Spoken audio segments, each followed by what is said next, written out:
जींद कॉन्फेड के कॉन्ट्रैक्ट कर्मचारी ईश्वर का शव 5 दिन से सामान्य अस्पताल में रख आंदोलन कर रहे लोगों के साथ रविवार देर सायं प्रदेश के परिवहन मंत्री कृष्ण पवार की लंबी बातचीत के बाद आंदोलन को समाप्त कर दिया गया। इसमें संघर्ष समिति और परिवहन मंत्री कृष्ण पवार के बीच ईश्वर के परिजनों की ज्यादातर मांगों पर सहमति बन गई। रविवार देर सायं प्रदेश के परिवहन मंत्री कृष्ण पवार संघर्ष समिति से बात करने के लिए सामान्य अस्पताल पहुंचे। उनकी संघर्ष समिति के साथ लगभग 2 घंटे तक 2 चरणों में बातचीत चली। पहले चरण में दोनों पक्षों के बीच तनातनी सी हो गई थी, लेकिन दूसरी बार जब मंत्री और संघर्ष समिति के लोग आमने सामने बैठे तो दोनों के बीच समझौता हो गया। ईश्वर के परिवार को 10 लाख रुपए का मुआवजा तथा परिवार के एक सदस्य को सरकारी नौकरी दी जाएगी। इसके अलावा ईश्वर के परिवार को पुलिस सुरक्षा मुहैया कराई जाएगी और उसके परिवार के 4 लोगों को आर्ट्स लाइसेंस भी बनाए जाएंगे। साथ ही मामले की सीबीआई से जांच की सिफारिश प्रदेश सरकार करेगी और ईश्वर के आत्महत्या मामले में आरोपियों की जल्द गिरफ्तारी की जाएगी। इसमें यह भी कहा गया है कि एक आरोपी की गिरफ्तारी तो रविवार रात या सोमवार सुबह तक हो जाएगी।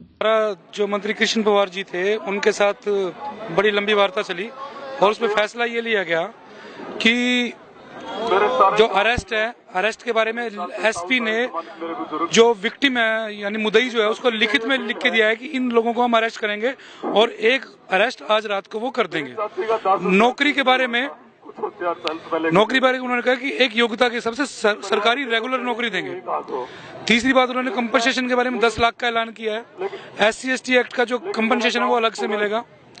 नेक्स्ट, परिवार की सुरक्षा इमीडिएट देंगे, 4 आर्म लाइसेंस भी देंगे और उनका जो बेनिफिट्स थे वो बेनिफिट्स के बारे में भी, हालांकि कुछ मामला कोर्ट में पेंडिंग है, लेकिन उन्होंने कहा कि जो भी करेंगे परिवार के लिए अच्छा होगा। और जो सबसे आखिरी डिमांड थी, जो उनके खिलाफ पुराना केस चल रहा है जिसमें उन्होंने जमानत कराई थी, उस केस को पुलिस रीइन्वेस्टिगेट करके उनको क्लीन चिट देगी। ये सारी हमारी डिमांड थी। लगभग हमारी सारी डिमांड उन्होंने मंत्री जी ने मान ली जी। क्या जी? हाँ, धरना समाप्त कर दिया। कल सुबह जो मृतक शरीर है उसका अंतिम संस्कार करेंगे। संघर्ष समिति ने लोगों ने यहाँ पर धरना दिया और मांग की कुछ मांगे थी। मांग पत्र 7 पॉइंट मांग पत्र में थे। एक तो दोषी की जो लोग हैं उसमें DFSC हैं, SHO हैं और एक राजेश कुमार ठेकेदार हैं, उनकी गिरफ्तारी।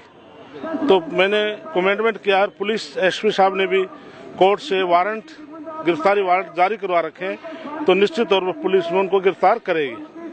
दूसरी मांग थी उनकी परिवार को सहायता, तो हरियाणा सरकार की तरफ से 10 लाख रुपए की इनको सहायता परिवार को देंगे और एक परिवार के एक सदस्य को सरकारी नौकरी देंगे। इनकी मांग थी भी पीछे का कोई पेंडिंग केस था जिसमें 43 लाख रुपया कोई था इनकी तरफ रिकवरी का, जिसमें 70% डिपार्टमेंट ने अगस्त 2014 से पहले इनके खाते में डाल करके 12,43,000 जो इनकी तरफ जो इनका ड्यू बनता था उन्होंने एडजस्ट कर रखा है। एक इनकी इंक्वायरी पेंडिंग है, उसके बारे में हमने कहा कि उसके बारे में जो प्रोसेस चल रहा है हम विभाग से चेक कराएंगे।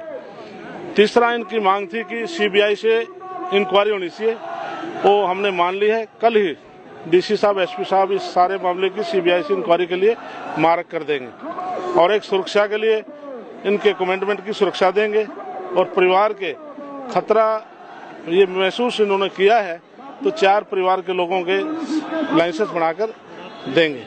इनकी 7 मांगे थी, उन्हें 7 के साथ हमने इनकी मान ली। अब लोगों ने धरना समाप्त कर दिया है। अब ईश्वर सिंह के संस्कार के लिए सभी लोगों ने और संघर्ष समिति ने सभी लोगों ने इस जो हमने फैसला किया इसके लिए सबने सहमति जाहिर की है। आजाद TV न्यूज के लिए जींद से ऋषि मेहंदी रत्ता की रिपोर्ट।